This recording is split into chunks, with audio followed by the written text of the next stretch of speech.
Welcome to the Stokecast, where each week we bring you an inspiring athlete, adventurer, or entrepreneur and dig into their stories and strategies for balancing work, life, and adventure while having fun and making a difference.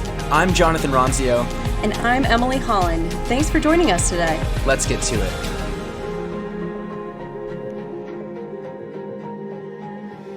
Welcome to the Stokecast. Today on episode 8, oh my gosh, time is flying. This is fun, we have Beth Rodden.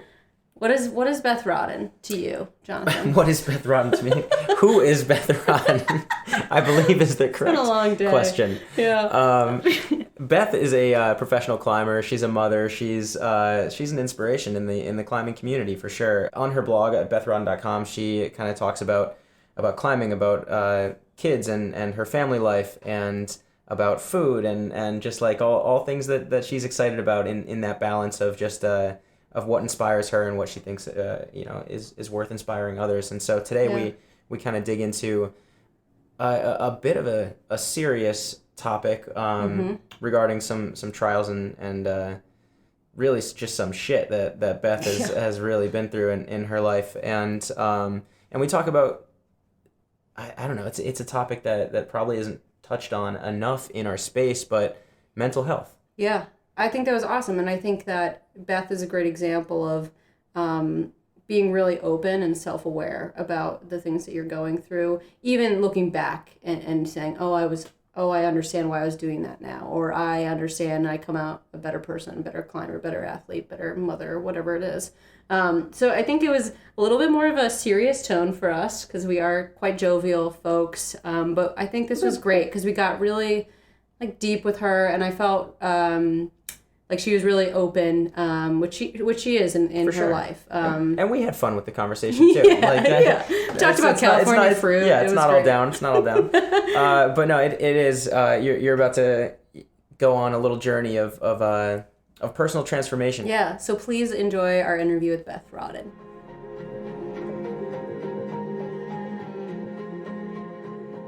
Today we have Beth Rodden on the Stokecast. Thanks for joining us, Beth. Thanks for having me. Yeah, so if you don't know Beth, she's a badass climber, mother, writer, all the things rad. So we're excited to chat with you today. Looking forward to it. Yeah, so I think we kind of wanted to just dive right into how you started out as a climber. Some people we talk to come into climbing later in their life as kind of an adult activity, but that wasn't the case for you, right? Yeah, absolutely. I got started when I was about 14 climbing in the climbing gym. And honestly, that's late now. Kids start right. Yeah, totally. At 5, 6 in the climbing gym. But the climbing gyms had just started popping up over the country. There's maybe, half dozen or a dozen of them. So I was part of this first generation of kid climbers. And my dad took me to the climbing gym one day, and I was just immediately hooked. I just loved it and never turned back. Were there other sports that you did before that? Like, was that a venture, away from the norm for you to try climbing?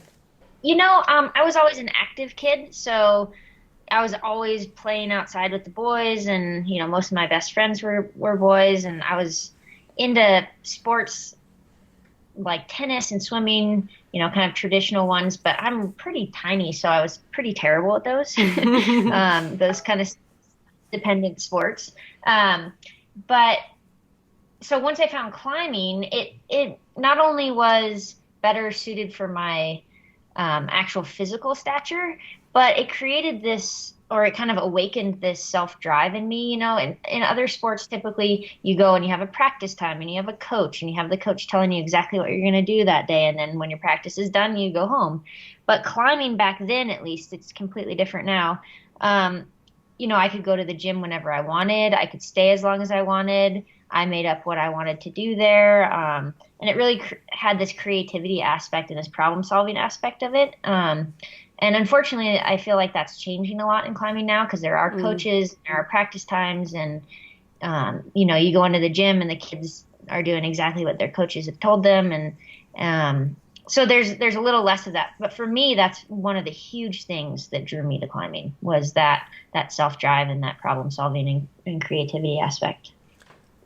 So we definitely want to hear a little bit more about your backstory there, and like, you know, the evolution of your life as a climber. But you just poked at a pretty interesting topic, and I mean, you as a mother, you have kids that I'm sure you're introducing to climbing, uh, and how do you feel about that, you know, change in the way things are today with regards to the creativity or the competition? I think that I started competing right away. So and I don't think, I think if done in a healthy way, I feel like competition is great. It pushes you and for me, it allowed me to set goals and, really try and achieve those goals. The other thing that I really loved about climbing was the community aspect. And I feel like that's something that nowadays the teams and kind of provide for the kids. When I was doing it at my gym, there weren't a lot of kids that were climbing. There was just a handful of us, and all of them were guys. So now I feel like kids, especially that grow up in climbing families, I feel like joining the team is kind of a way to make it their own because they're doing it with their friends, if that makes sense. I know a lot of kids that have grown up in climbing families, and when they're young, it's fun because they do it with their parents and they're out all the time. But it's not until they can kind of make it their own somehow that they really latch onto it. And I think that's really important for kids in any sport or in any activity or in any aspect of life, is to feel like it's their own and not something that their parents are pushing on them. I feel like that creativity and problem solving aspect that I got from not having a coach and not having set practice and times, etc. I feel like that can be cultivated in a ton of other ways. And, if you just encourage curiosity and that sort of thing in a kid, that, that can be developed. Yeah. I think I kind of experienced what you're talking about because I came to climbing later in my life, and I started in the gym.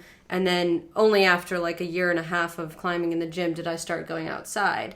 And I found it was really challenging to, it sounds so basic, but it was really challenging to figure out like what holds were what and how to like put a sequence together when I wasn't familiar with how it looks on the rock. Yeah. And I did find that every time I went outdoor climbing, although indoor climbing is super fun as well, that I felt like I was really getting better at climbing.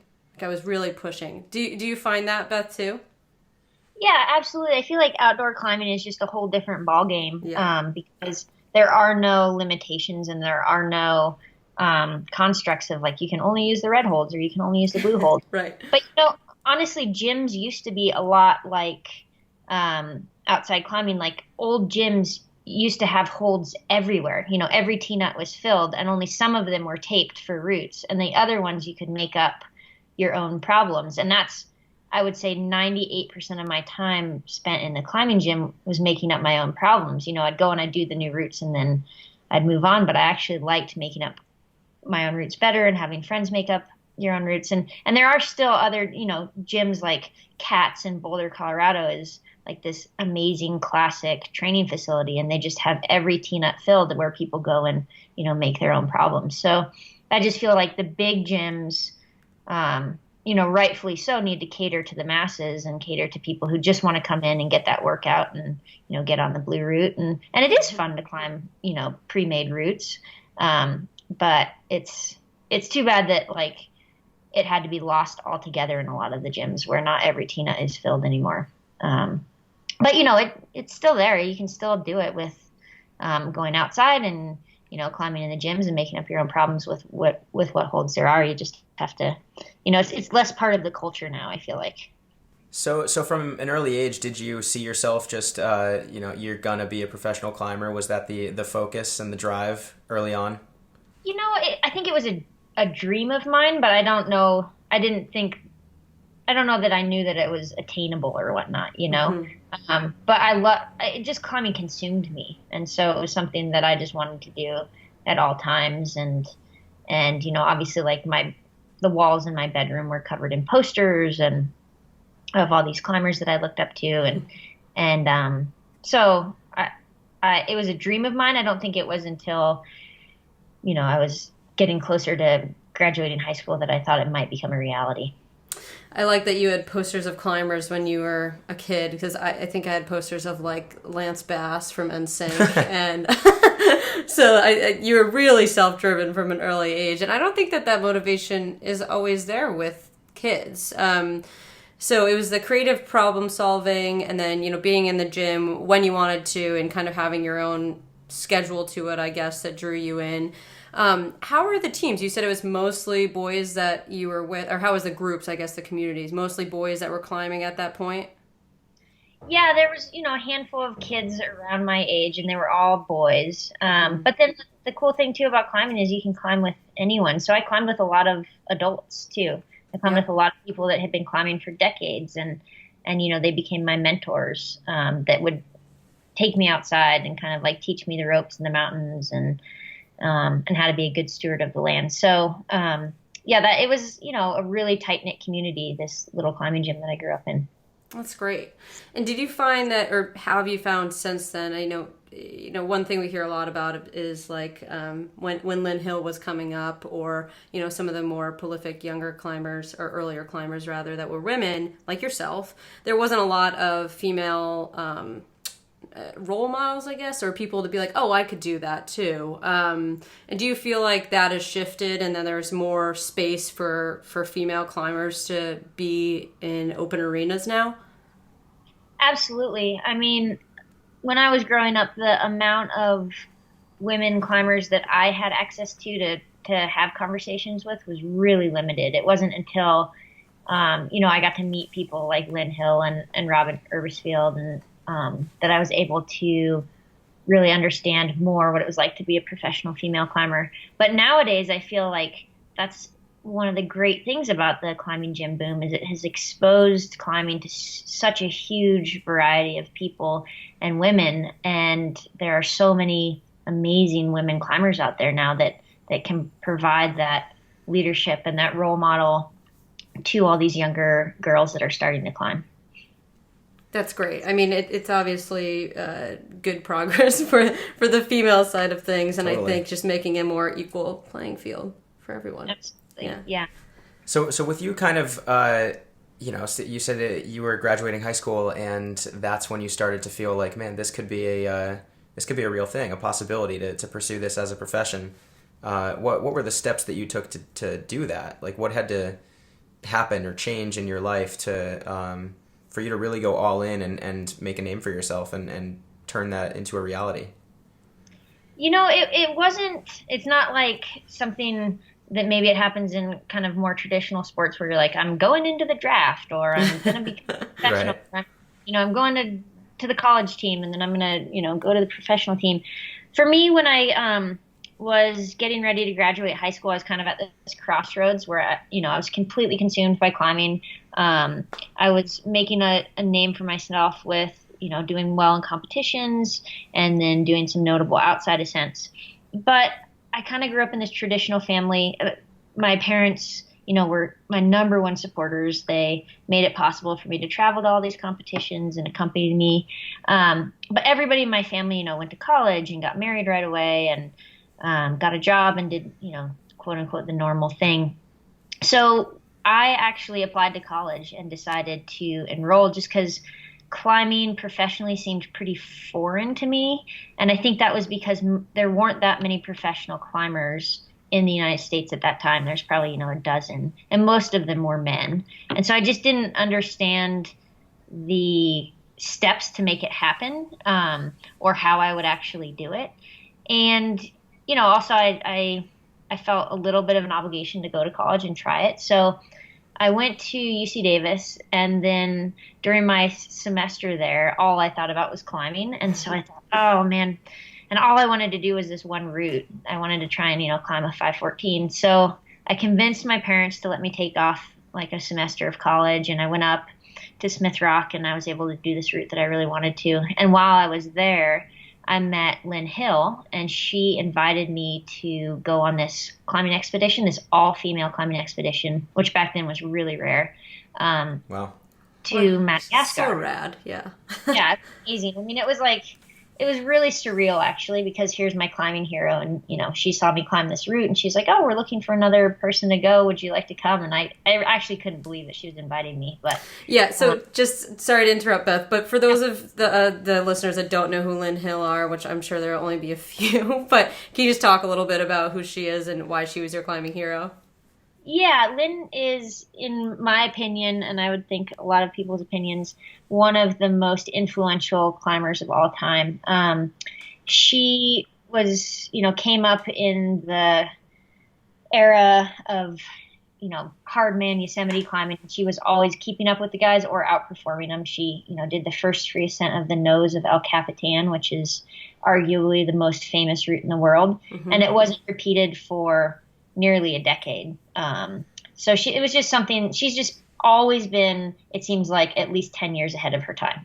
Love it. Yes. In every aspect of her climbing. So yeah, so to be able to go on a trip with her was a dream come true. And when I was on that trip, I was also with Nancy Fagan, who is an amazing role model and climber, and Kath Pike. And so I think it was that trip that kind of inspired me to just try to do climbing full time. And so I came back, and it's not a glamorous thing. And, making the decision to try climbing full time meant I was earning $100 or $200 a month from my sponsors. And I was living out of my 2-door Honda Civic, eating soup and, eating bagged bagels. And that was about it. So that's when I started to really just pursue climbing full time, and then it just sort of built slowly from there.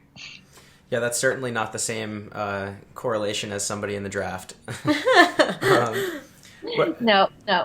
Well, so regarding that difference in, coming up in a traditional sport like going into the NFL or the NBA, and versus you having to do that to become a professional climber, those sacrifices you had to make, and kind of the strategic choices you had to make as a athlete. And do you consider yourself a businesswoman?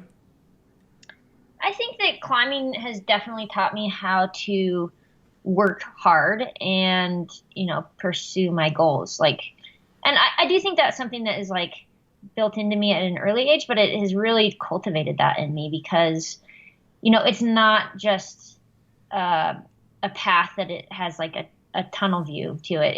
It's you can take all these different things, especially how, I've aged in the sport. You have to constantly keep, think, how can you make yourself relevant, or what inspires me that might inspire other people that I can pursue. It's not just something that's really cut and dry. You don't show up at 8 and you don't clock out at 5. Right. It's something that I'm always working towards, and I always have these ideas that I could be doing. And currently right now with, having a little kiddo, it's just trying to find the time for him. Yeah, I think so. Where I was kind of going with that was, I think that anybody who comes up as an athlete in the outdoors has to have some level of entrepreneurial mindset, because, you might not be building a business, or some people are, but you are building the business of yourself. And you have to be mindful about how to, design the brand that is Beth for your sponsors, right? Yeah, absolutely. And I think it's something that, a lot of people in business for themselves or self-employed do, and especially in the outdoor industry, because I feel like, there's so many different opportunities and so many different avenues to make that happen. But it's something that I'm, either consciously or unconsciously always working at. So one thing that Jonathan and I have just been talking about recently is definitive moments in our life that either changed the course of what we were doing, or really, gave us a kick in the ass. We can swear on this. That's cool. Sure, okay, it's ours. We can do that. I asked Jonathan as if he's going to tell me no. But they push us in the direction that we're, I think, quote unquote, supposed to be going. So if you think back about definitive moments that you've had in your life that push you in a certain direction, and that direction is, fulfilling and beneficial, what are those things that change the course of your life? I would say absolutely that trip to Madagascar. That was a huge pivot point for me, being able to be surrounded by 3 women that made climbing a full-time part of their lives, whether that was Kath, who owned a guiding company, or Lynn and Nancy, who were professional climbers. That was that was something that was really huge for me. Absolutely. And then conversely, actually, probably my divorce a little over a decade later from my then husband, Tommy Caldwell. I think I had reached a point in my life where I just, our entire lives were climbing, everything, literally 24 hours a day and doing achievement. And I just wanted some more balance and something more to life. And so even though that was it was the hardest time in my life, I think it was a huge pivot point that made me, look inside myself and dive a lot deeper into what I wanted from life. Regarding that moment in your life, before jumping on the interview here, we were chatting a little bit about having read your article on Outside, Kidnapping the Kids, Life on and Off the Rock, and that being that journey, through Kyrgyzstan with Tommy to one thing that I just, I might have highlighted it like 10 times was that you decided to, you were obsessed with normal after that and wanted to seek that out. And Emily was telling me how when she first read it, what you said, you started crying. I'm getting teary-eyed just thinking about it. But no, I read that and I found that it was, we'll put it in the show notes too so everyone can take a look at it. But it was just such a raw and like selfless account of your life. I was so blown away, and obviously I had known about you just from being like following climbing and being in the climbing world and being obsessed with climbing, all things climbing. But it rocked me. It's probably weird to hear out loud, but I wanted to let you know that, of course. But what prompted that like raw storytelling of basically the account of your life up until the point of Theo, right? Yeah, I think it was probably a culmination of things. But during my marriage to Tommy, I felt, for me personally, like after Kyrgyzstan, it was important to try and tell everyone and show everyone that I was fine and that we were stronger because of this. And, I'm a great person and we have this perfectly happy and perfectly great life and marriage. And after the divorce, one of the main things that I tried to learn and tried to realize is that there's a lot of strength and vulnerability and opening up to people. Anytime anybody goes through a hard thing, it's so isolating to be alone, and especially any shame you feel is very isolating. It's such a hard space to be in. So I was forced myself to open up to people. And it was through that opening up to people that I really realized what I had been missing by not being vulnerable in my, life before that. And so I started realizing that that's something that I found inspiring for me and that I wanted to be that for other people. And so the main thing that precipitated the article was I started writing about being pregnant and kind of my fears around that, my thoughts around that, my excitement around that. And it really created this community and this, support network that I had never experienced before. And so I thought that, I would take that one step further and do that to a part of my life that I had never done before. And it was a really rewarding experience. For anybody listening that doesn't necessarily know that story, I know you could talk on and on and on for a long time about this. It's a long, complex, dramatic tale, but would you be able to kind of give us a quick summary of what had happened out there in Kyrgyzstan? Yeah, absolutely. It was, when was it? It was in 2000, so I was 19 or 20, and I was on a climbing expedition with Tommy Caldwell, who was my boyfriend at the time, and our friends John Dickey and Jason Smith, and we were traveling over to southwest Kyrgyzstan, and in this area called the Karasu Valley. And partway during our trip, we were shot at on the wall and subsequently held hostage for 6 days in the mountains of Kyrgyzstan. And then during that time we were starving and freezing and just kind of like tromped through the mountains. And on the sixth night of captivity, we were left with just one captor, and we were able to escape and run to a Kyrgyzstan military base. That's definitely paraphrased, very brief. Yeah, intense. Yeah. And so coming back from that, obviously, you wanted to seem like everything was fine and that you were strong and that you were a strong couple or what have you. But, I mean, was there any portion of that time that you guys were being held captive, which this is probably a silly question, Beth, so forgive me, but were you worried that you weren't coming back? Were you saying to yourself, if I do come back, I'm going to do this? Like, is there anything that was happening in your mind? Or was it just like you obviously were starving, so you couldn't even think about that and you were just in survival mode?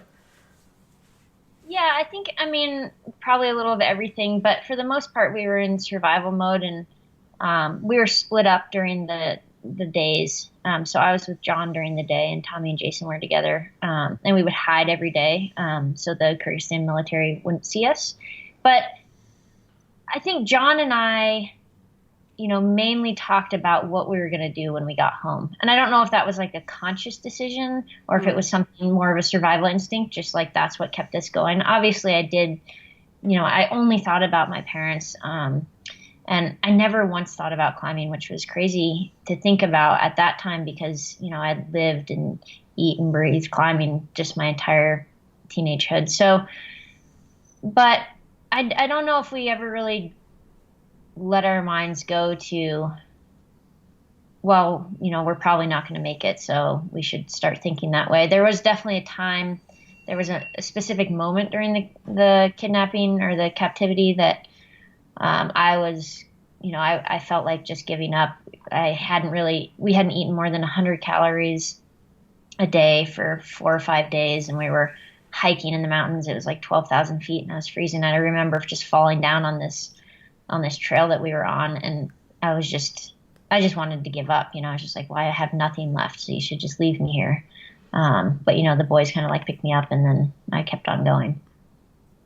Wow.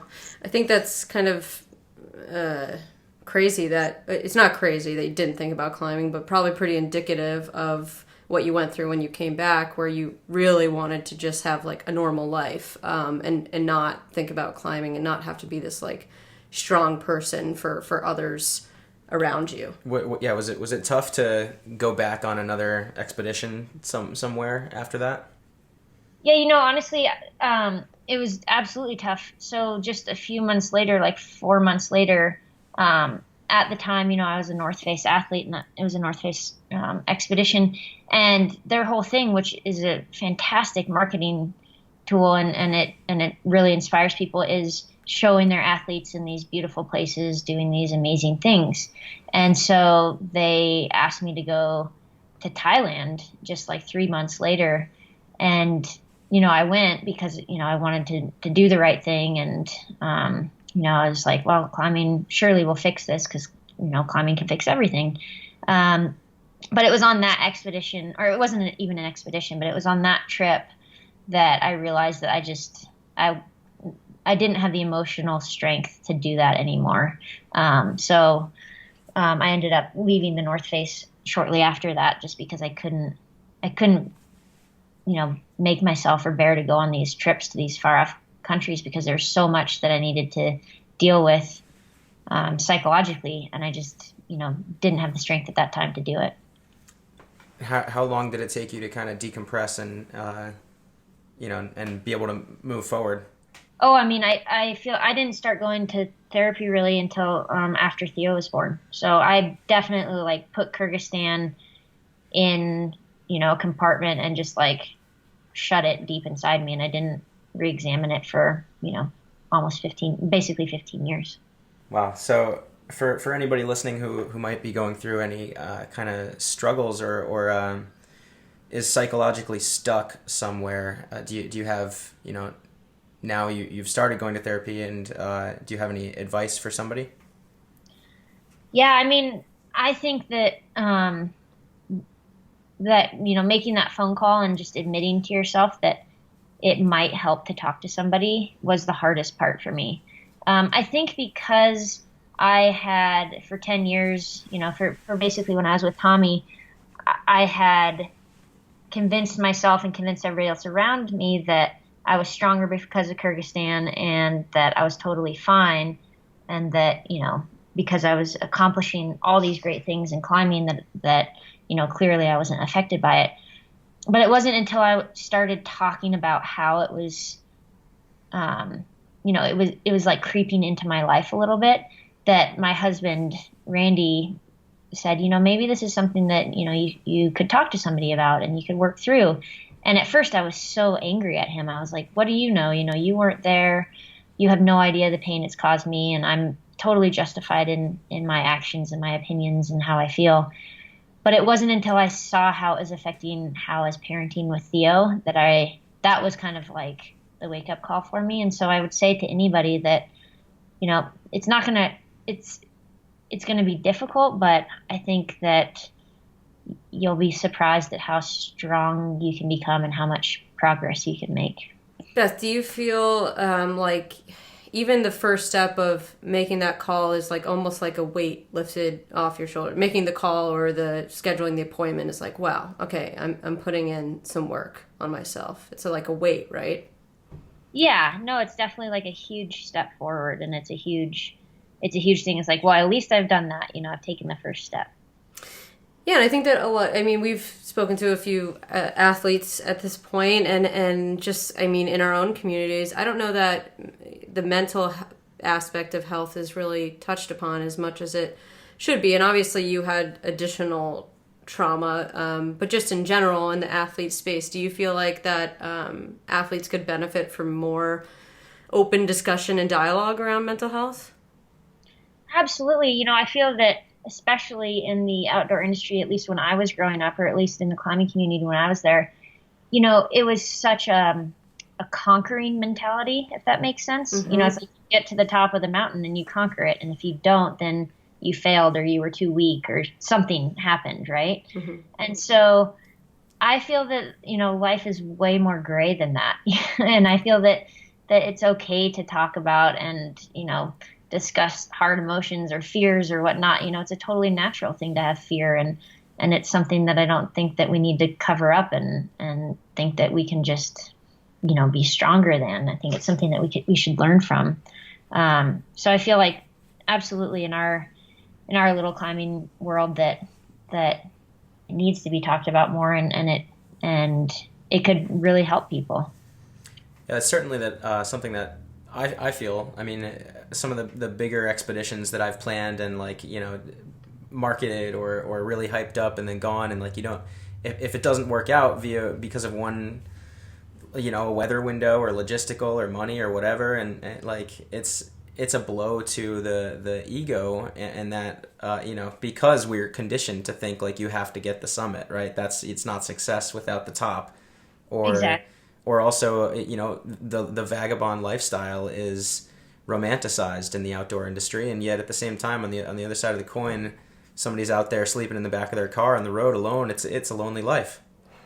Absolutely. No, I mean, I think that all these things are, like you said, romanticized a bit, and that there's always two sides of the coin or more. I feel like there's so many different facets in life, and you can conquer the mountain, but you can do it having hard times or being really afraid, or you can have maybe one of your strongest days and not get to the top. And so I think there's just so much more, and it's that really simple storyline that is easily told that I feel like is robbing the real richness and the real stories of people.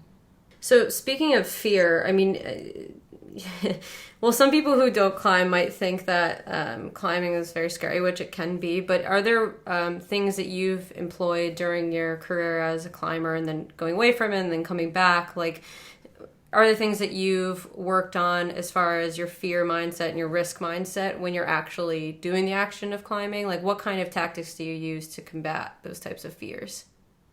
Yeah, it's funny. I'm actually teaching a clinic right now about fear. All right. So, okay, I'm going to get my Yeah. notebook out, and here we go. It's funny because it was something that I've been asked to teach a lot, but I figured that it was just everybody had their own way of, dealing with it. So I didn't teach it for the longest time because I thought, well, this is just what works for me. But then I realized that, well, maybe this will work for other people. But I don't know. I think it totally depends on the exact situation, right? Because there's so many different factors that go in. But I try to, distract myself and remind myself where I'm at.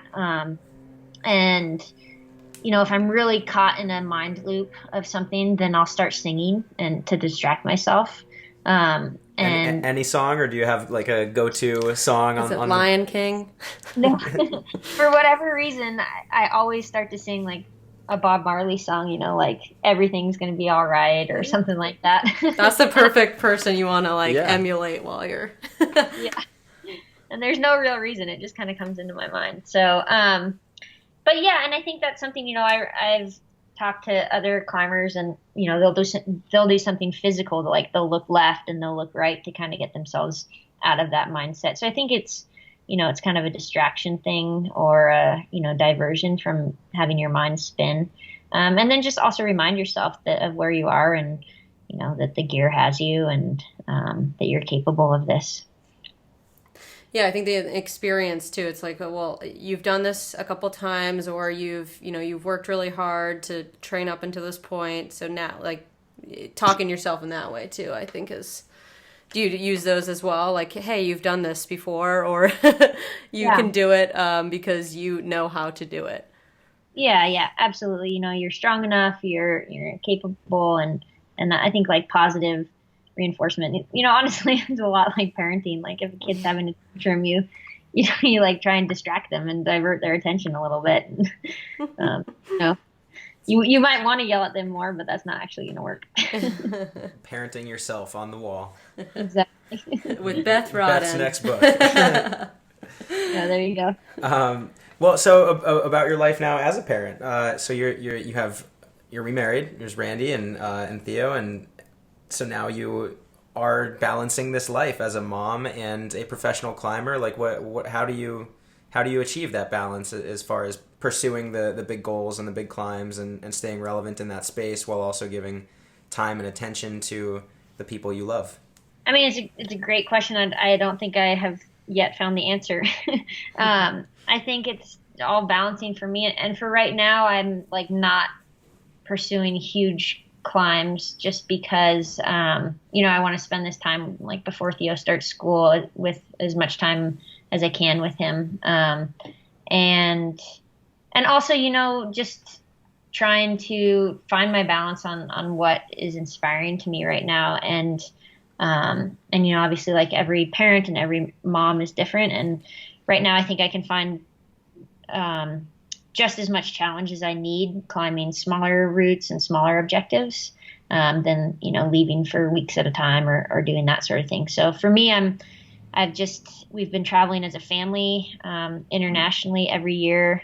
We've been going on this big 3-month trip and that's been really great and super rewarding for me to try and show, Theo the world and all these other places. And obviously it's exhausting, but not everything is, especially if you're using the climbing metaphor, sometimes those can be the most rewarding. So, so I'm not doing a ton of that right now, but I'm doing more, single pitch things and bouldering but then also really working on writing. I'm actually working on writing a book right now. Nice.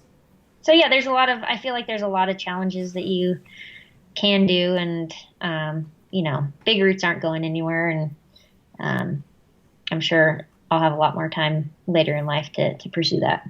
Obviously, you've come back to climbing after wanting kind of a quote-unquote normalized life. So what was that process like, and how did you kind of start to motivate yourself again to do the things that you've loved to do for the majority of your life?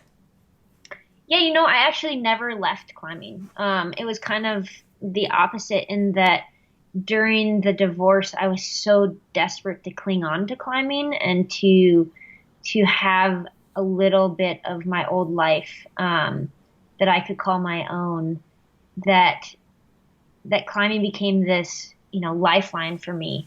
And instead of having a healthy relationship with it, I was just so desperate that I kept pushing and pushing and pushing myself. I'd been doing that for a decade with Tommy, and I thought that was the only way to pursue climbing, was to just have bigger and bigger goals and objectives. And then my body started to break down, and I just had all these injuries, and one after another.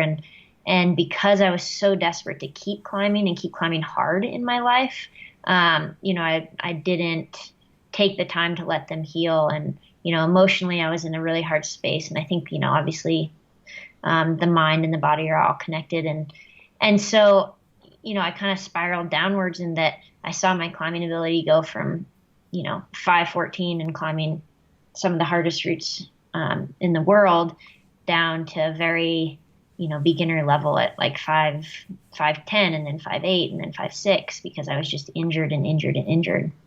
And I think that at that kind of low point, that's when I wanted to give up on climbing, because I just felt so much anguish around it. I thought, like, why can't I just climb anymore? I just want to go climbing.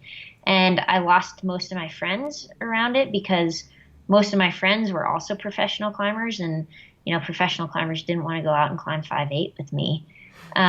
So I almost, I was like, well, I should just give up. I can't climb how I used to. I don't know how to do this. But so at that point, I just was really patient with myself. And, I started just going on hikes in the mountains and climbing these really easy domes that you don't even, need a rope on, because you're kind of just walking up them.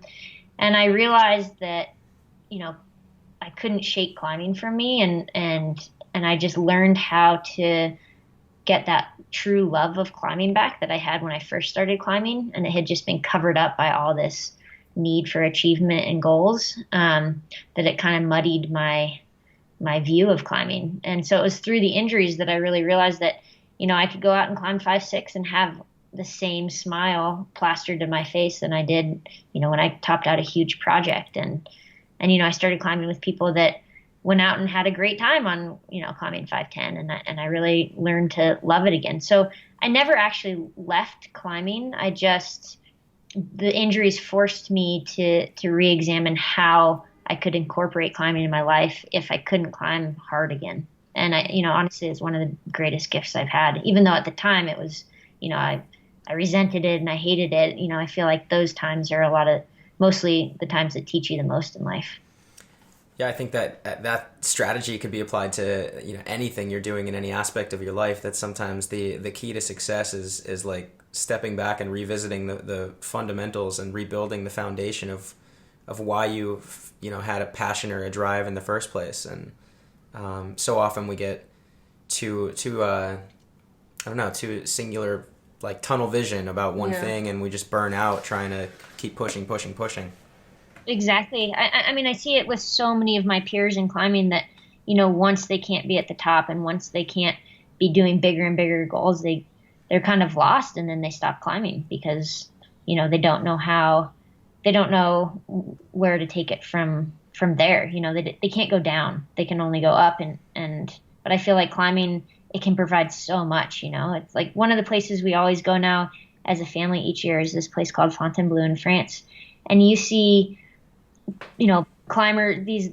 these old couples out there that are in their 70s and 80s, and they're walking out with their shoes and their little, rags, and they're climbing these really easy circuit problems. And that is so inspiring to me. I'm just like, man, those people, they love going out, and they, afterwards they sit down and they have their baguettes and their lunches, and it's just, it's like come full circle, it's like they still love it. That's so awesome. Speaking of romantic, that sounds like the most romantic day ever. Just like, I love that. It's just some brie, some baguettes, and some boulders. Love it. Yeah. Awesome. Well, cool. So I was looking at your website for anybody who wants to check out what you're up to. I know it's BethRodden.com. Yep. And on there, I liked that it's a mix of climbing, kids, food, and inspirational stories. And now today we've talked about climbing, kids, and inspiration. What's going on with the food?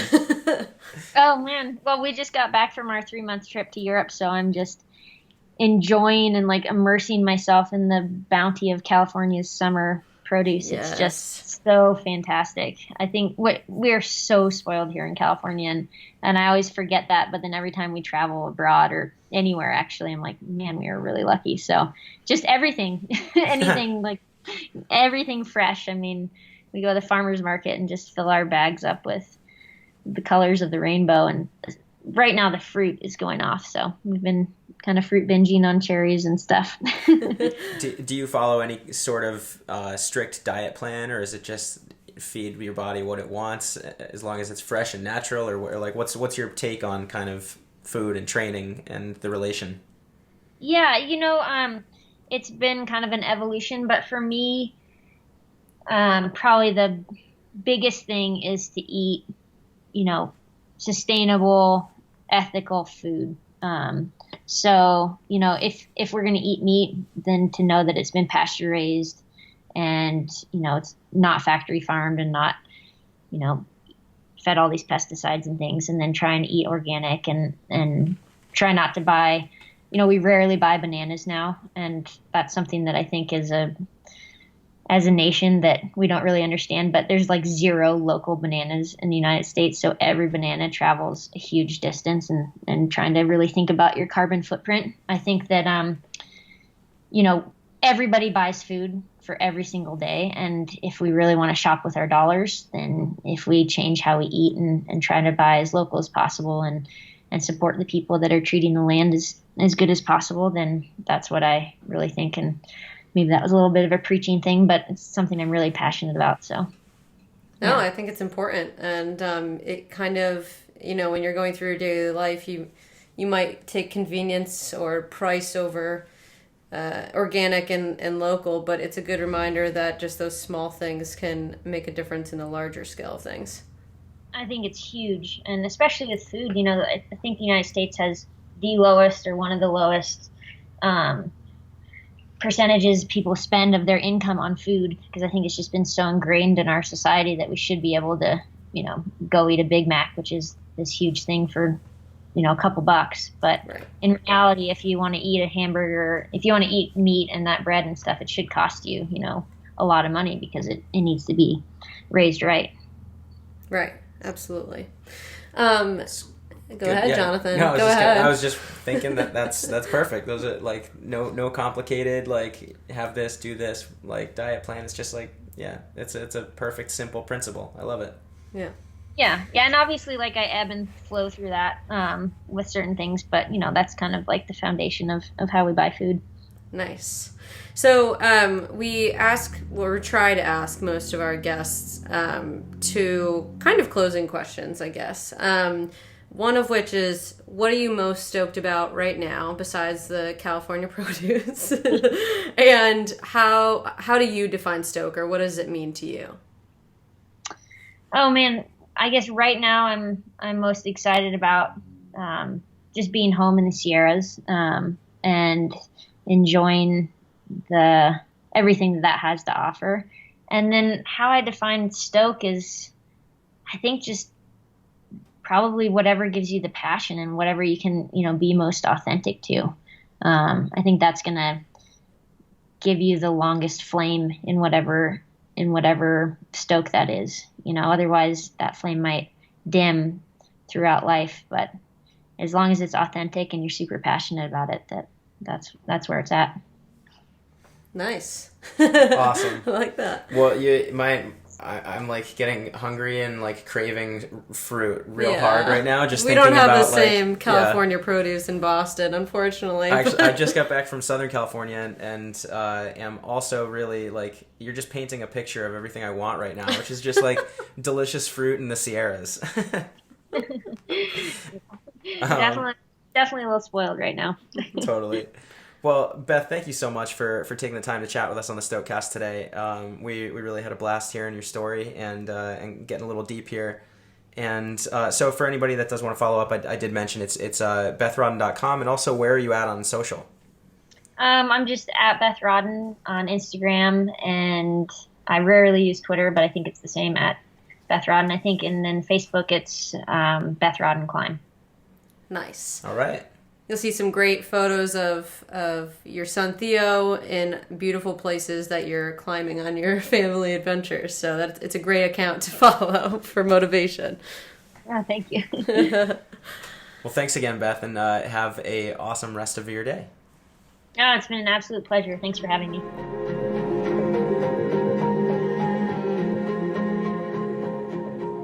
All right, so that was our interview with Beth Rodden. We hope you took a few nuggets away from that and are inspired to go on your own personal transformation journey. Yeah, that was a really insightful and heartfelt conversation with Beth, and we really appreciate her taking the time to share her story with us and with you. So please, if you haven't yet, hit subscribe and join us here every week on the Stokecast. And also, if you're liking what you're hearing, now we're what, 8 episodes in? Yeah. Make sure, if you haven't already, leave us a comment, a review on iTunes. It will help a lot, help us and keep let this us know going. what you think. And yeah, we'd love to hear from you. We'd love to hear what you're getting out of the Stokecast.